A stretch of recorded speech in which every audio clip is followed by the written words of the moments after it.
Good morning. It's good that you're here because today I'm going to tell you all the secrets about modeling thermonuclear supernovae. If you think about it, so this is what we actually covered first in the lecture, some basic stuff about white dwarfs. This is something you can also find in textbooks, Shapiro-Tokarski, for instance. Then reactive fluid dynamics. This is also something you can actually find in textbooks. And then general concepts of burning. This is perhaps a bit more special to type 1a supernovae, but also something you can find in the combustion literature. But then, of course, since this is a school, I also wanted to explain to you how we do things. And this is actually simulation techniques. And if you want to learn about this, then you actually have to dig through the methods parts of the papers, various papers. And if you're lucky, you learn something of how people do that. There's the habit to just write letters. They won't tell you much about how the methods work. So therefore, I actually wanted to spend some time on it. And then, of course, we will, in the rest of the course, discuss explosion models and comparison with the observables. So this is actually something you find at conferences on supernovae or in review articles or in the papers. But simulation techniques are not so often mentioned. The problem with this, however, is that this is a field people have been working on for 3 decades now. And for multidimensional simulations, they spent like 2 decades at least, starting in the 1990s, developing the methods. So it's nearly impossible to review all the details. So therefore, the plan for today is to give you at least some sense of how things work, point out some other literature where you can find more details. So there are some places where you can actually find things about how you simulate thermonuclear explosions. So the lecture topics for today are, first of all, the challenges in numerically modeling thermonuclear supernova explosions. Then I will say some words about how you do fluid dynamics on a computer. I will say a little bit about turbulence modeling and then focus on modeling burning and flames. So computational fluid dynamics, again, is something you may find in external literature. This is something I will not spend much time on. And turbulence modeling, well, this is an interesting topic on its own. And until maybe something like 8 years ago, people thought that this is very fundamental for the basic mechanism of the standard type of thermonuclear supernovae. This notion has shifted now, so therefore people put less emphasis on turbulence modeling, but for some of the models, actually turbulence plays an important role, and I want to at least mention this here as well, because this is actually a very severe computational challenge. So this actually is perhaps the most challenging aspects if you want to model thermonuclear supernovae. Involving turbulent combustion. All right, so let's start out with the challenges. The reason why we actually discussed this here is actually, of course, because computational fluid dynamics forms the basis of numerical simulations of thermonuclear supernovae, also of core collapse supernovae. The equations of reactive fluid dynamics and other source terms included in these equations we discussed before are nonlinear and have to be solved numerically. So there's no way around that. You have to actually simulate this on a computer. The system that we discussed, describing fluid dynamics with additional source terms, but mainly describing fluid dynamics, is a hyperbolic system of partial differential equations by mathematical classification. Now this means that for practical purposes of solving it numerically, it poses an initial value problem. So that means in order to do simulations, you have to specify initial conditions. And this is, of course, one of the great challenges in doing numerical simulations of thermonuclear supernova explosions, because we don't know what the initial conditions should be. So this is something we will review in more detail this afternoon when we talk about progenitors and ignition of thermonuclear supernovae. Now, anyway, you have to make a choice of initial conditions and then you perform numerical simulations. So they're the method of choice to study thermonuclear supernova explosions.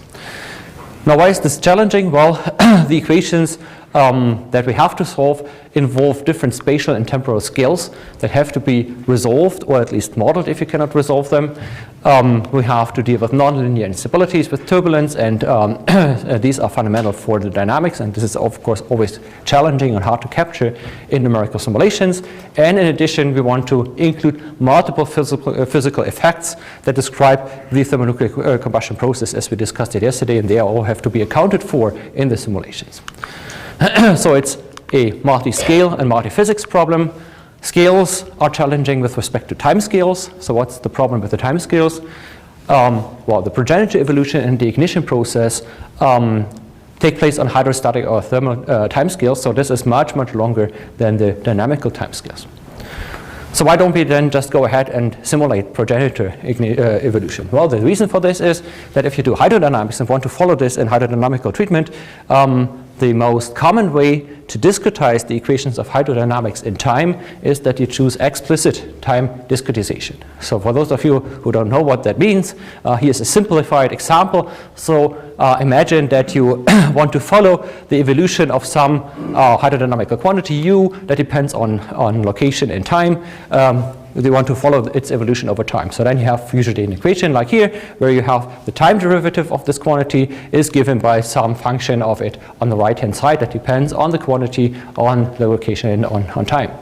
So you can discretize this time derivative here in the following way, that you actually determine at some place j, the quantity u at the new time step n plus 1 from the quantity at the old time step n.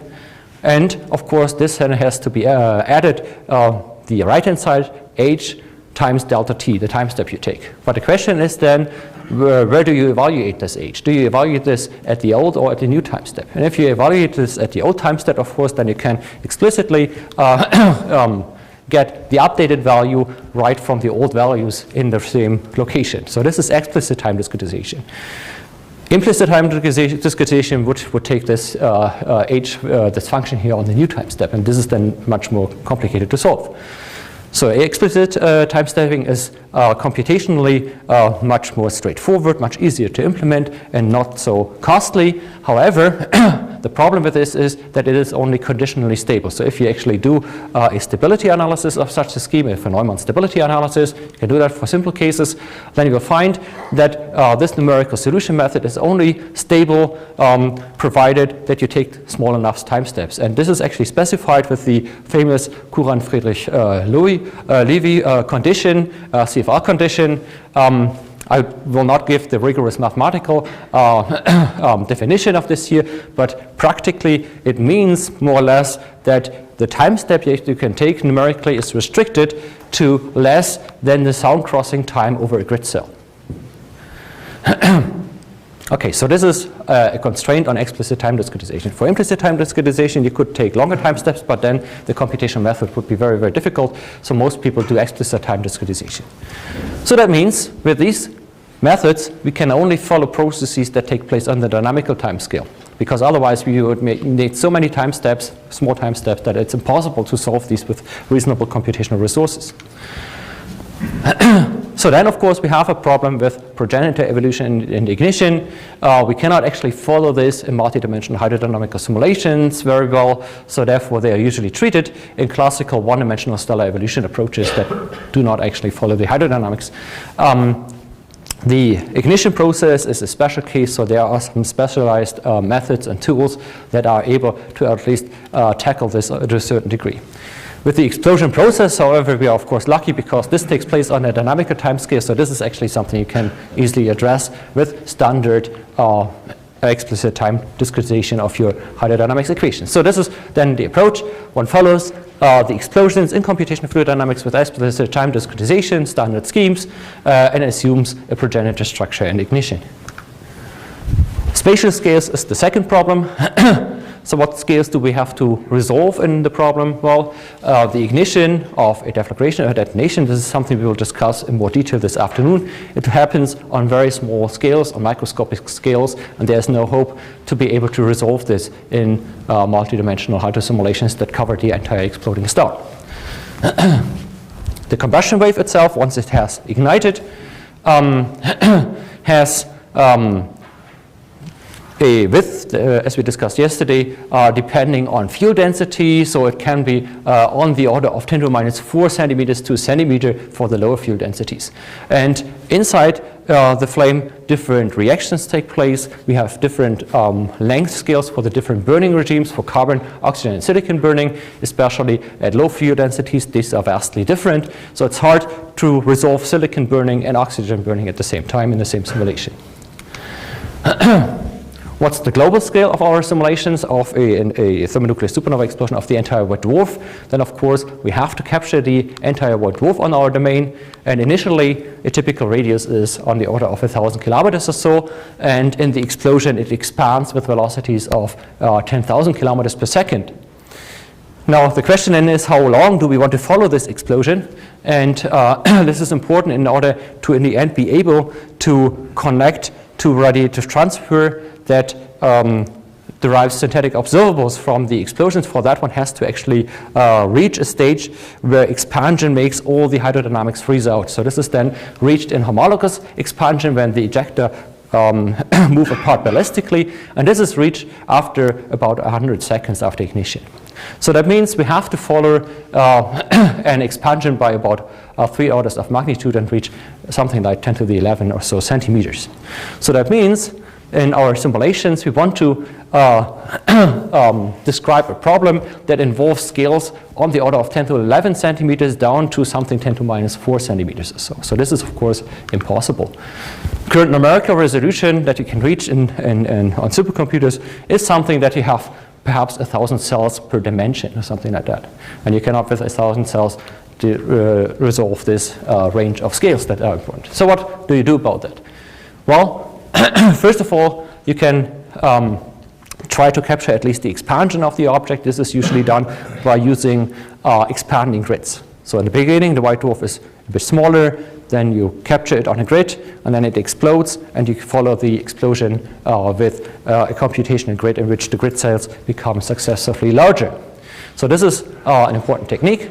The other approach to deal with the scale problem is that you use adaptive mesh refinement to refine on perhaps the combustion front inside the star, so that actually helps a little bit but cannot solve the full problem. In the end, you will have to live with the fact that you cannot resolve all scales. So therefore, you need subgrid scale models for the unresolved effects. So this is one approach. The other approach is you could also say, well, let's modify the physics in order to capture the processes on the grid. And this is sometimes done for flame simulations where you artificially broaden these rather narrow, naturally narrow flames to fit on the computational grid. So this is one possibility. We will discuss this in more detail this afternoon. The other possibility is that you reduce the thermonuclear combustion front to a discontinuity and don't actually attempt to resolve its internal structure. That's also a possibility. Okay, now the multiphysics aspect of our problem is, of course, also challenged. We have fluid dynamics, gravity, nuclear reactions, transport processes, and all this. We discussed this in detail yesterday. The approaches here are usually that you do operator splitting. You treat the fluid dynamics and the source terms in different steps. That's one conventional treatment of multiphysics problems. We'll also talk about this a little bit more in detail later. One simplifies. One uses simplified models of the physical processes. For instance, one treats the nuclear reactions only with a reduced network, and one can also just not resolve the flames, and then the transport processes don't have to directly be accounted for. Okay, computational fluid dynamics is the first ingredient and the main ingredient for our simulations. What we want to solve is this basic set of equations, the Euler equations, with maybe with systems on the right-hand side accounting for gravity. As we discussed in the beginning of this course, this has to be closed by an appropriate equation of state to relate energy and density to density and pressure.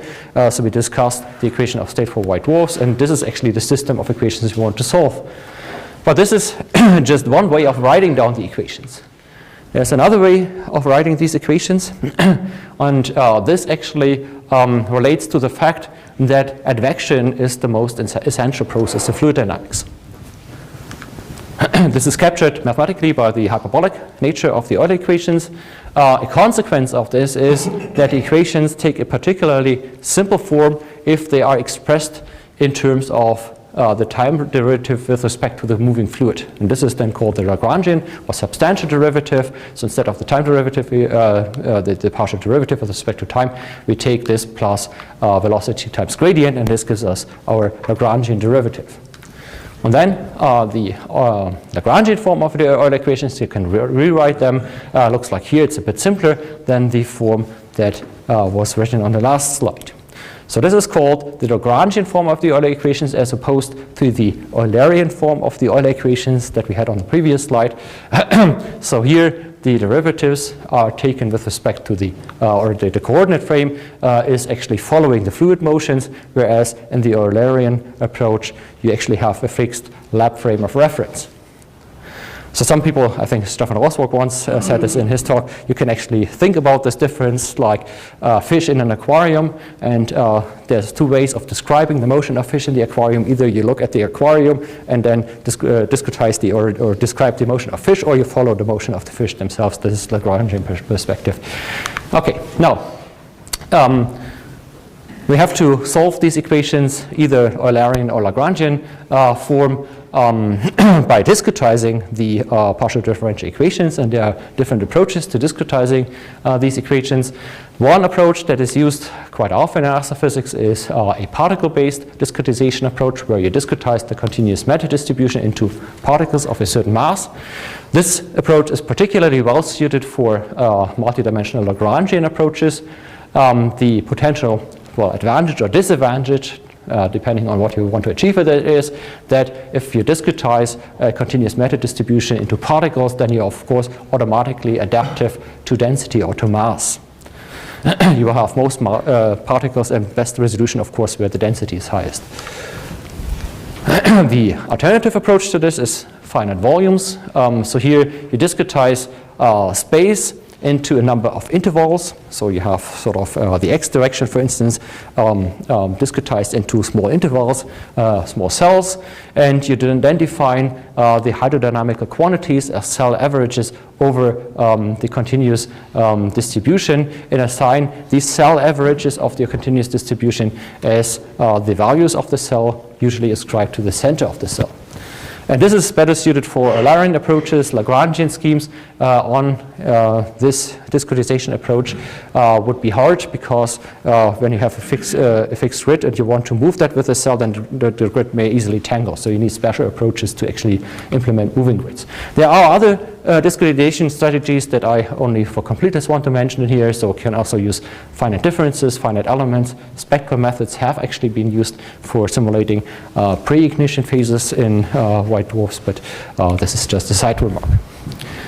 Okay, so how does the particle-based discretization of hydrodynamics work? Well, this, in the end, boils down to the smooth particle hydrodynamics SPH concept. For these particles, you can set up the equations of motions for the fluid packages in which you have discretized your continuous matter distribution. These are just this set of equations. The change in the location of the particles is the velocity. The change in the velocity is sort of like the momentum equation. It has two terms on the right-hand side due to gravity, and the other is due to a pressure gradient.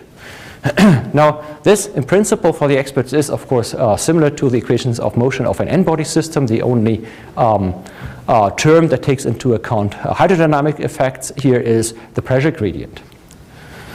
But then, of course, you can also think of this as being the analog of the Euler equations in Lagrangian form. The question then that arises here is, if we have discretized matter in particles, how do we evaluate such gradient of pressure then? And this is actually the idea behind the smooth particle hydrodynamics concept. So this smooth particle hydrodynamics concept allows you to take gradients of quantities, although you have discretized everything in particles. So that's the key idea of SPH. You imagine that each of these particles in which you have discretized your matter distribution is not a point particle, but represents a smoothly smeared out distribution of density, and this is why where the name SPH, smooth particle hydrodynamics, comes from. And the way this is done is shown here. So the density is then given by the mass times some smoothing function. The smoothing kernel W describes how the mass of this point or your particle is then distributed over space, has a certain characteristic smoothing length, and with that it is possible to introduce the concepts of hydrodynamics to give a definition or how you evaluate a gradient in this particle-based approach. So this was already all I wanted to say about SPH, smooth particle hydrodynamics. Finite volume methods take a different approach. So here the idea was that we have discretized space in grid cells spatially, and we have then formed the grid cell averages of our quantities. Say density, for instance, could be then taken as the average over the entire grid cell. It's assigned to the center, this average value of the cell, and the updating of this value inside a cell due to hydrodynamics is then achieved by calculating the fluxes of that quantity for density, the mass fluxes, of course, over the cell boundaries. Now, the problem with that is if you do a time discretization of this, like here, then these fluxes over the cell boundaries, of course, will change over the time step. You need to define somehow a meaningful temporal average of these fluxes over the cell boundaries over a time step. And how do you do this? Well, this is actually the key idea of Gordunov's approach to finite volume schemes. That is now the scheme that is usually used. So the idea is that you start out with your initially continuous data, as we discussed it before. So let's say that's our spatial discretization here into grid points, and then we have defined the grid cells in between. We have our continuous distribution of something, of density or something like that. We do the discretization into cells that are light blue here, define the average quantities at the cell centers. And this, at the same time, of course, defines a piecewise constant approximation to our initial data inside these cells. Now, this piecewise constant initial distribution, of course, creates jumps at the cell edges, here and here and here. And this defines mathematically Riemann problems. So Riemann problems are hyperbolic conservation laws together with a piecewise constant initial condition. So this is actually exactly what we have here at the cell boundaries. And the nice thing about Riemann problems is that they can be solved analytically. So that means from this kind of discretization, we can determine how the states at the cell edges will change with time by solving the Riemann problem. And with that, it is possible to define meaningful averages of the fluxes over the cell boundaries during a time step. So this is actually then what you use in the Gordunov method. The basic version of that scheme, however, will turn out to be very dissipative. This is not what you use in practice. In practice, you want to achieve higher order accuracy in your spatial discretization, and this can be achieved by not reconstructing inside the cells as piecewise constant values towards the cell boundaries, but you do a reconstruction in higher order polynomials. So you can do a linear reconstruction or quadratic reconstruction or something like that. And that gives you higher order accuracy and makes the scheme less dissipative. Another improvement to Gordunov's scheme is that in principle you can do that by solving the full Riemann problem with the cell boundaries. It's possible analytically, however, rather involved and rather computationally expensive. And it turns out it's unnecessarily expensive because in the end, you calculate the fluxes and then you have new cell averages. So by this averaging, a lot of information that you get from the full solution of the Riemann problem is lost anyway. So this is unnecessary effort. So therefore, people have suggested to use approximate Riemann solvers instead of doing the full analytical correct solution to the Riemann problem. So this is how more modern, higher order, accurate finite volume methods work. Another aspect of this is that, of course, you can improve these methods by advanced grid geometries. If you do this discretization on a Cartesian grid, this is rather unflexible. Expanding grids can capture explosive phenomena. They expand with the ejecta of a thermonuclear supernova explosion, for instance. So this is how we used it. Adaptive mesh refinement can help to put the resolution in regions, in specific regions in the simulation domain. So this is a technique that's quite often used. Or you can also use moving meshes. So this is actually some rather recent development in computational astrophysics, that with moving meshes, you can actually have a grid-based treatment of hydrodynamics with all its advantages, but it can be set up in an almost Lagrangian treatment. Now, okay, so this is actually my computational fluid dynamics in a nutshell. I just wanted to give you some ideas of how things are done. The details of computational fluid dynamics are beyond the scope of this course. So this is a rather involved topic and would require a Saas-Fee school on its own. And so I thought back, where did I learn computational fluid dynamics from? And it turns out it was from a Saas-Fee book. There is one, 1997, and this is actually a very nice book. So there's a very nice introductory lecture to fluid dynamics by Röpke, and then Ewald Müller talked about computational implementation of these methods. So this is a very good read. It was out of print for a while, but I think you can now buy it again. So they have a new edition. Okay, now another aspect that we have to account for when we want to follow thermonuclear supernova explosions, at least in some scenarios where the burning is due to a deflagration. As we talked about yesterday, a deflagration wave in multiplicity is subject to instabilities. It will create turbulence, it will interact with turbulence, and therefore we have to somehow model in the end turbulence in our simulations. Now this is rather challenging.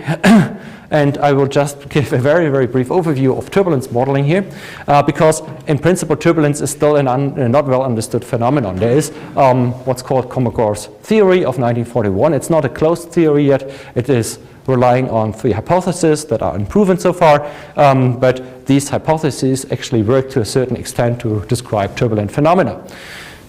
I will not give the rigorous form of these 3 hypotheses, but just state here what they in the end imply. So these 3 hypotheses of turbulence, the first one implies isotropy on sufficiently small scales in a turbulent flow field. So the idea here is that if you have turbulence somewhere in your domain and look into small scales, then this will be isotropic and will have forgotten about any boundary effects that you have on the large scales or on the way of how you actually injected kinetic energy into turbulence. The second hypothesis actually specifies a dissipation scale on which turbulent energy is kinetic energy, that should be energy here, is finally converted into heat on very small scales, and this is this well-known Kolmogorov scale. In between, this is specified by the third hypothesis, there is an inertial range between the large and the small scale, between the scales of injection of energy into the turbulent flow field and the dissipation at the Kolmogorov scale, where energy is transported and the motions have universal form, and this is the inertial range of turbulence. So if you put this into an energy spectrum, it should look something like here.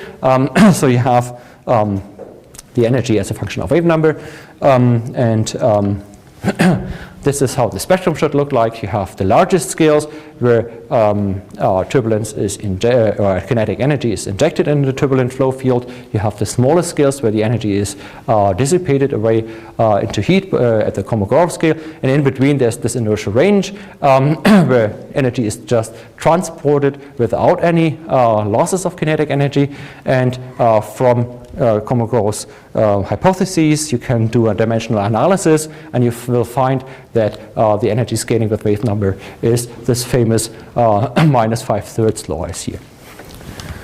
Okay, another thing you can find out when doing the dimensional analysis in detail and finding the scaling relations is that there's an expression for the Reynolds number. The Reynolds number will be given as the ratio of the integral scale of turbulence divided by the Kolmogorov scale to the power 4/3. So that means if we have high Reynolds numbers, as we expect in our astrophysical situation in thermonuclear supernova explosions of, say, 10 to the 10 or more, then you can estimate from this the range of physically relevant length scales. So this actually, for a Reynolds number of 10 to the 10, tells you that the scale separation between the integral scale and the Kolmogorov scale is 7 orders of magnitude. So that means this cannot be resolved in numerical simulations. You don't have enough grid points to actually cover this. So this is a severe scale problem when simulating turbulent phenomena. So what do you do? Well, one thing is you could of course think, well, let's do 2D simulations instead of 3D. Many people do that. However, reducing the dimensionality in this case does not help, and the reason is, although the computational expenses decrease, the price to pay for this is that the physics is very different. Physics, the turbulent flow field has very different characteristics in 2D than in 3D, so in the end you solve a different problem and not the problem you want to actually. So therefore, the approach that's usually taken is that of large eddy simulations, LES. So you have restricted computational resources, and the approach of large eddy simulations, LES, is then that you do not attempt to resolve all relevant scales in the turbulent flow field. The motivation for this is quite clear from the energy spectrum I've shown before. Only the scale, flow on the largest scale, the geometry of the flow on the largest scale is not universal. It is actually given by the forcing of the turbulent flow field. So this is in effect that you want to resolve. But then, of course, on smaller scales, the flow is universal. According to Kolmogor's hypothesis, you are in the inertial range. So this can be represented well with models. The question then is, how do you distinguish between these large scales and the small scales? And this is actually the idea of large eddy simulations. You introduce this distinction between the scales you want to resolve and the small unresolved scales where you have universal scaling, according to Kolmogor or something like that, by a filtering procedure. So in the end, what you have is some kind of a low-pass filter that distinguishes between the large-scale component of the velocity field from the unresolved subgrid scale or small scale component of the fluid field. So you can actually write down the equations of fluid dynamics in this decomposition with this low pass filter. The idea here is that the velocity field on the large scale represents the motion of the large eddies. So this is followed in terms then of the standard Navier-Stokes equations.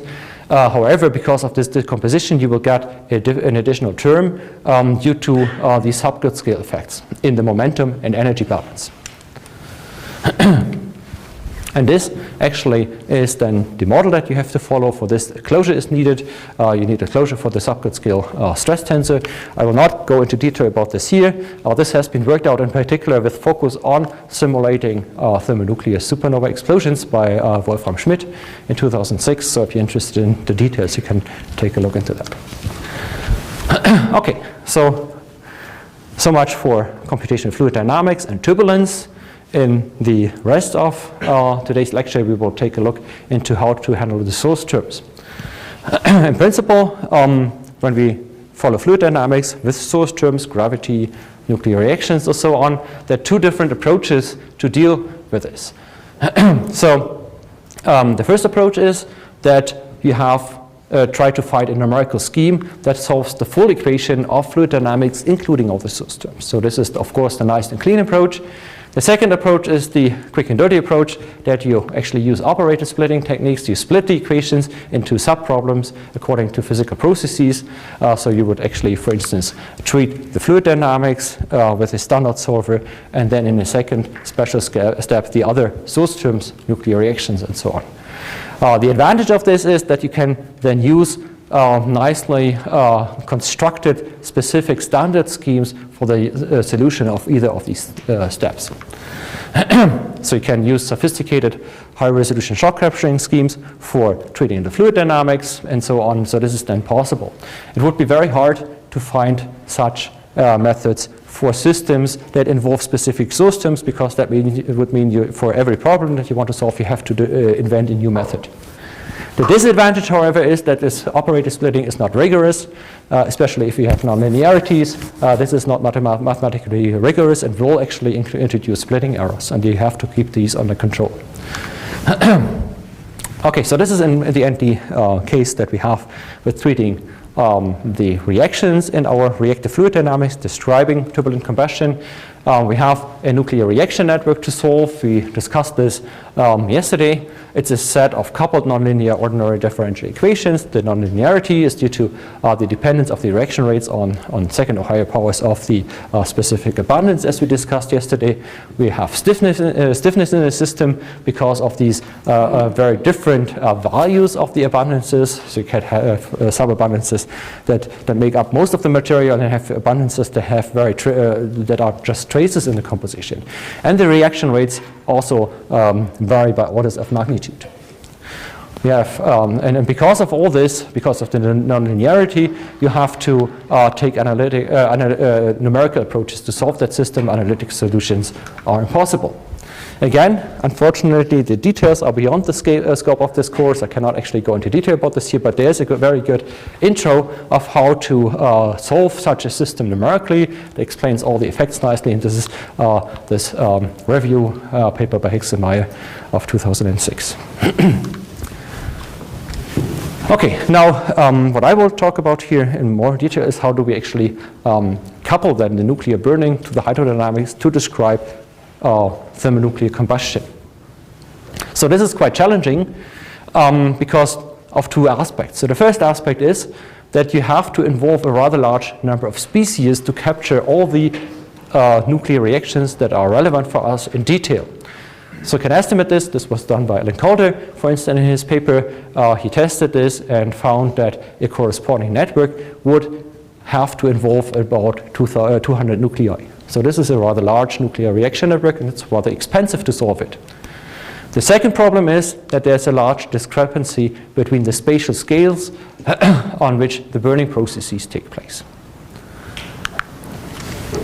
So the option you have for problem one is you just reduce the reaction network that to capture only the main reactions.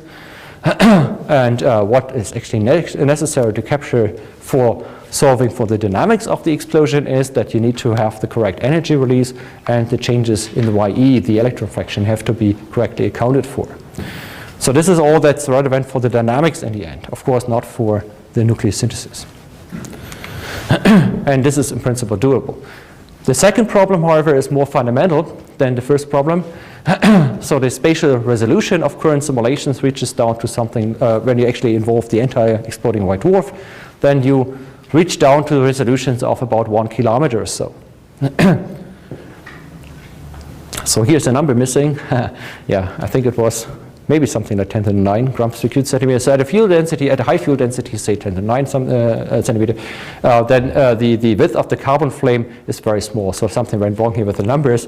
I think what it should actually read is something like the width of the flame is on the order of 10 to the minus 2 or something centimeters. So it's very small compared to the kilometer size of resolution that we have. So the carbon flame is very thin. Nuclear statistic equilibrium states, however, are only reached like 100 meters behind the carbon burning zone. So we have very different burning regimes on very different length scales, and all of these are much smaller than the scales of the exploding white dwarf, which you can resolve at best with 1 kilometer or so. So that means that the burning zones inside the combustion waves cannot be resolved in simulations that capture the entire exploding white dwarf star in the foreseeable future. So that doesn't look very promising. So the approach to this is that you treat the reactions inside the combustion waves only in an approximate way. For the hydrodynamics of the explosion process, the energy release is then modeled either with a very simple parameterization that you calibrate on resolved flame simulations to deliver the correct energy release, or you employ a minimal reaction network only. So this is sufficient to capture the dynamics of the explosion, but it's insufficient if you are interested in the nucleosynthesis details, if these are to be studied. If the results are actually intended to be an input for galactic chemical evolution models, then you actually, of course, have to resolve the nucleosynthesis with all its details very well. And it's also insufficient, and this is for us perhaps most relevant, if the results are in the end to form the basis for the determination of synthetic observables. If you want to run radiative transfer calculations to compute synthetic light crystal spectrum explosion models, then you have to know the chemical structure of the ejector in detail. So how do you actually achieve that? Well, the way to do it currently, that's what most people use, is the tracer particle approach that for type 1a supernovae was pioneered by Claudio Travaglio. So the idea is that one puts virtual tracer particles into the simulation of the exploding white dwarf star, and these virtual tracer particles then represent certain mass fractions in the material, certain portions, certain packets of mass inside the material. And these tracer particles are passively advected with the flow of the explosion, so they introduce some kind of a Lagrangian component to the simulations, and they record thermodynamic trajectories. So they record in each place where they are moved to the local density, the local temperature, or internal energy. And this is then used as an input for nuclear synthesis calculations based on an extended nuclear network in a separate step, in a post-processing step. So here's a movie illustrating how this works. So this is our initial white dwarf star. The tracer particles are placed here, and then we have the hydrodynamic simulations of the explosion, and these tracer particles are just advected with the explosion as here. And on their path, they record the thermodynamic conditions at their locations. Okay, now I stopped it. That was not intended, actually, sorry. Okay. Now this approach with tracer particles decouples the hydrodynamics from the nuclear synthesis modeling. The advantages of this approach are that, first of all, it saves substantially reduces the computational costs. So it saves computational resources because neither the nuclear yield determination nor the prediction of the synthetic observables need the high spatial resolution that we need for the hydrodynamics itself. The second advantage is that this approach makes nuclear synthesis studies straightforward, so there's no new hydro simulation needed if you change a detail in the nuclear rates, for instance, as long as the effect on the overall energetics is small.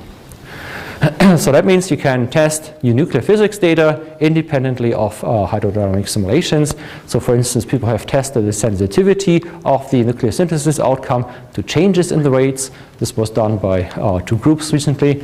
And you can also study specific nuclear synthesis problems offline without having to do a hydrosimulation of the explosion process each time again. So for instance, you can study the question of whether type 1a supernovae produce p-process nuclei. And this was recently done by Claudia Travaglio as well. Now if we place tracer particles into the explosion, the question is how many tracer particles do we actually need? And this was tested by Ivo Seitenzahl, my former postdoc, who did a convergence study.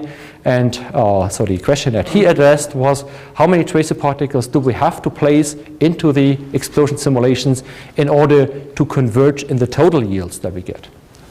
And so he actually did this by comparing simulations with a very high number of tracer particles to simulations where he reduced the tracer particle number.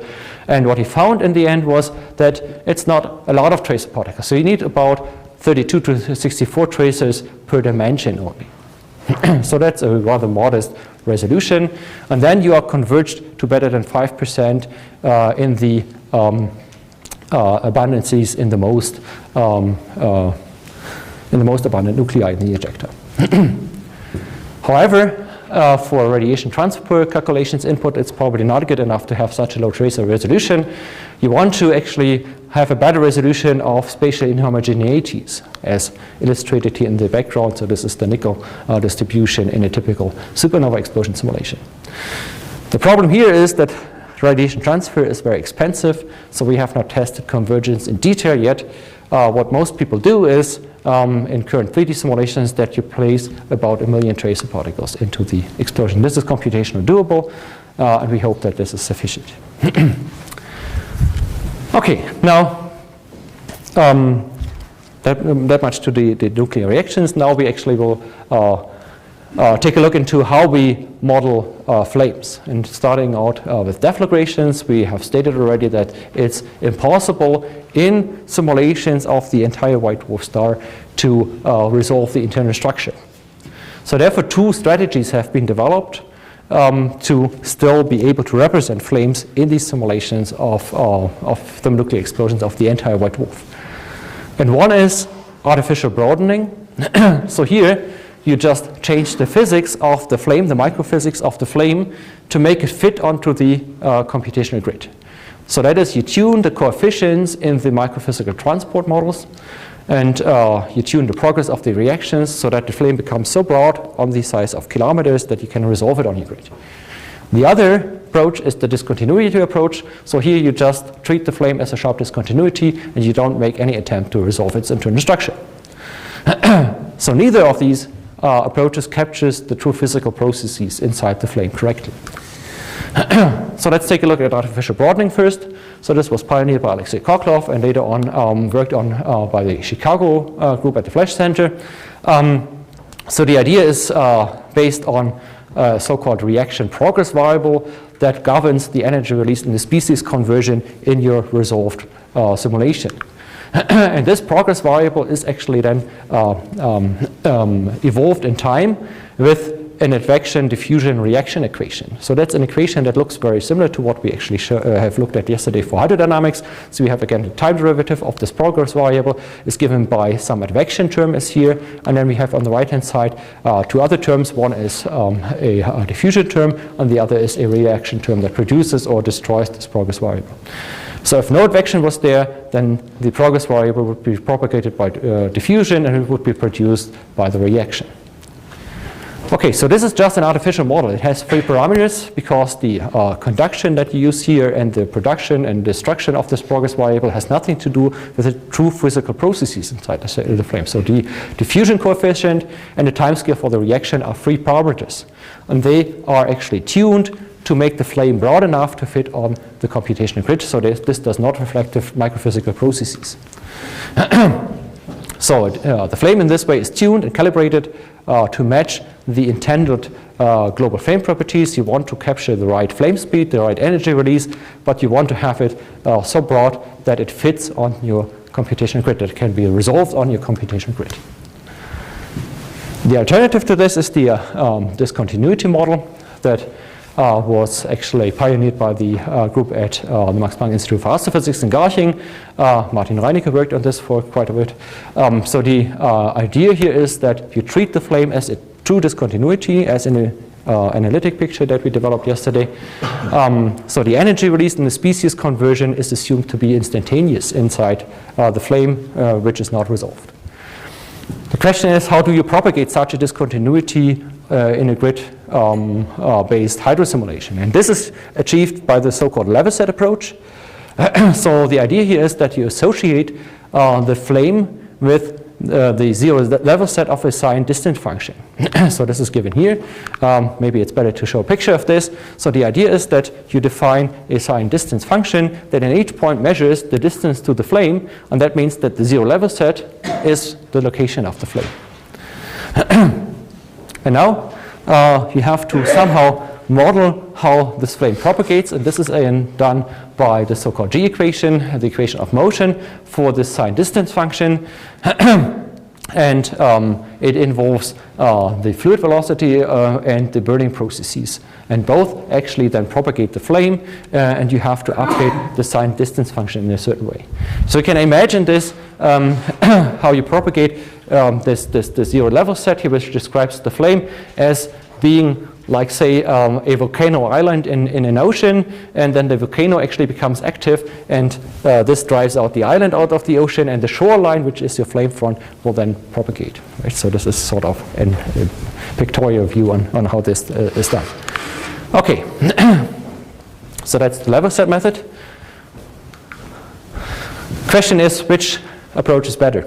And for that, I'm probably the wrong person to ask because I have a biased personal view on this. We have had long fightings with the Chicago group about this, so I will tell you my personal view on this. And Chicago people will probably disagree. So artificial broadening at a first glance seems to be better physically motivated because you still solve an equation that has reactions and diffusion in it. It looks like a flame model. The problem, however, is that you make the flame artificially broad. You make it fit on or be resolvable on your computational grid. So that means you make it as broad as kilometers, and the flame should be centimeters at best, or even smaller than this. So that means that your numerical flame is subject to curvature effects because it's just too broad. And also, if you want to model the interaction of the flame with turbulence, it will not be responsive enough because it's so broad that actually the small-scale turbulence doesn't affect it anymore. You can try to minimize these effects, and this is done actually by the Chicago group with adaptive mesh refinement around the flame.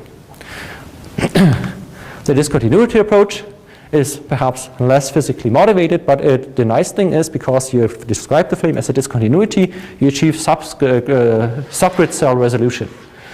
And you avoid effects due to a large width of the flame, and in the end, this makes the simulations also much easier because you don't need adaptive mesh refinement necessarily.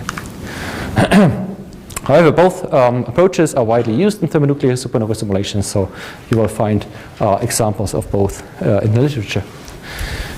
Okay, so how do we model then the interaction of the flame with turbulence? So deflagrations with turbulence. We stated yesterday that deflagrations will be subject to instabilities and they will interact with turbulence. So we have no laminar flames in thermonuclear supernovae. So the most important effect is that turbulent eddies will corrugate and wrinkle the flame. Instabilities also will corrugate and wrinkle the flame. And this makes the flame surface area larger. So that means burning becomes more efficient, the burning rate gets higher, and the flame is accelerated. So this is why turbulent combustion is so important. It accelerates the flame, makes burning more efficient. So this is actually also what happens in car engines. But this is not fully resolved in our simulations. So the picture is as here. That's the real flame here that is actually wrinkled and corrugated by these turbulent eddies. In the flamelet regime, its internal structure is unaffected by the turbulent eddies, so locally it propagates with a laminar flame speed. But it has a large surface area. What you see in the simulations, however, in the model flame is you don't resolve all these little wrinkles because your grid scales is too large, so it's an artificially smooth flame. To compensate for this loss in surface, what you have to do is, of course, you have to ascribe it an artificially enhanced turbulent propagation velocity to compensate for the loss of resolution of the surface area. So this is actually what you have to model. So the question is, what's the turbulent burning speed of the flame on your grid? Again, a point of disagreement between different groups. So one school of thought, going back to Koklov, and this is actually the approaches that are used by the Chicago group, is that you say, well, the main effect on the flame wrinkling is to relay tail instability, is to buoyancy, and therefore you scale the turbulent velocity fluctuations just with a velocity that you can estimate for a rising bubble for a buoyantly rising bubble. And actually for that you can actually give a numerical, an analytic expression. So the speed of a buoyantly rising bubble is given by the gravitational acceleration times the length scale of this bubble times the density contrast between outside and inside the bubble. So this is actually what the turbulent velocity scale is set to in this idea. The motivation behind this, at least this is what Koklov claims, is that there should be some self-similarity in the flame structure, and this is used in many simulations, especially by the Chicago group, by the Flash group. The other idea is that of Dampköhler scaling. So here you would say, well, on the scales we're interested in, these are small enough that these large-scale buoyancy effects are not so important anymore, but at some point the flame is completely driven by turbulence. So it's actually turbulent eddies and the turbulent velocity field that leads to the wrinkling of the flame on the scales that you don't resolve. So that means, according to Dampköhler, and this is something he proposed already in the 1940s and it was tested in experiments since then and found to be valid, is that the turbulent velocity at a certain scale should be proportional to the turbulent velocity fluctuations in the velocity field at this scale. The question, however, is then how do you determine the turbulent velocity fluctuations on the grid scale? Because turbulent is not numerically resolved, and in the grid scale you have artificial viscosity due to numerical effects. So therefore, what people have done, in particular the MPA group, was an LES kind of approach to turbulence. So you determine the turbulent velocity fluctuations from a turbulent subgrid scale model. And this is actually also used in many simulations. And actually this view, again, perhaps a bit biased to the personal view, seems to be the correct scaling. So there was an analysis done for the turbulence properties in a highly resolved thermonuclear supernova simulation. And this was done by determining the structure functions of the turbulent velocity field, and the scaling of these actually was found to be consistent with turbulence-driven effects rather than buoyancy-driven effects on the scales we are interested in here in modeling.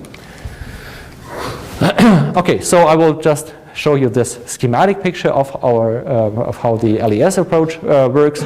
So the idea is that you have your grid resolution, you resolve only the largest scales of the turbulent cascade, where the energy is ejected. The energy then in the turbulent cascade is transported to smaller scales that are unresolved, and you have different effects on the smaller scales that are unresolved. You have turbulent transport, you have dissipation, and you may also still include buoyancy effects as an Archimedean force. In the end, the turbulence energy on the resolved scales is followed by a balance equation that has additional source terms due to the unresolved scales. So this is the turbulent subgrid scale model, and this is then used to determine the turbulent velocity fluctuations at the grid scale to find the scale of the turbulent burning speed of the flame. Okay, so this is how you model turbulent deflagrations. What about detonations? Now detonations arise directly from the equations of the reactive fluid dynamics. We don't have to actually put into any microphysical transport mechanisms in order to get detonations. So no additional modeling of these small-scale transport processes is required. However, also for detonations, the internal structure cannot be resolved in simulations of the entire white dwarfs. And then you have, again, two strategies. Again, a broadening. This time the broadening is not done by tuning any coefficients, but this actually arises naturally when you try to solve the equations of reactive fluid dynamics on the numerical grid with a shock wave involved. Then you will automatically get a shock wave on your grid that is broadened to what the numerics can resolve. So this is not tuned with model coefficient, and it is broadened. However, it's still possible to reproduce the correct jumps in the hydrodynamical states. You get the correct Chapman-Yuge detonation speeds. So therefore, you get a self-consistent prediction of the energy release. One thing you have to do, however, that's a numerical trick. You have to avoid unphysical burning inside the too wide shock, because the shock wave is then also resolved only on your grid scales on the size of kilometers or so. It should be centimeters, however, and you don't want to have actually material to burn over kilometers, so you have to suppress the reactions inside a certain length scale inside the shock. This, however, adds uncertainty into the model and is a quite strong parameter. Also for detonations, there's the discontinuity approach. You can also treat the detonations with a level set approach. Then burning is not resolved but parameterized. There's no self-consistent energy release, but you have to calibrate this model. The variations in detonation strength due to running down a density gradient, for instance, are not accounted for.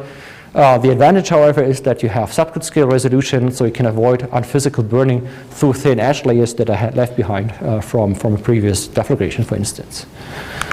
Both approaches have been used in multiple simulations. So here I would say the situation is different from modeling deflagrations. So here actually the broadened detonation approach is preferred because it gives you a more self-consistent picture of the energy release. But for both, but in any case, also for this approach, improvements are certainly needed. Okay, so this is how we model flames, and this is actually all I wanted to say. So I actually managed to be in time, I guess. Right. All right, so in the afternoon we will then talk about progenitors and ignitions of these flames. Thank you very much for your attention.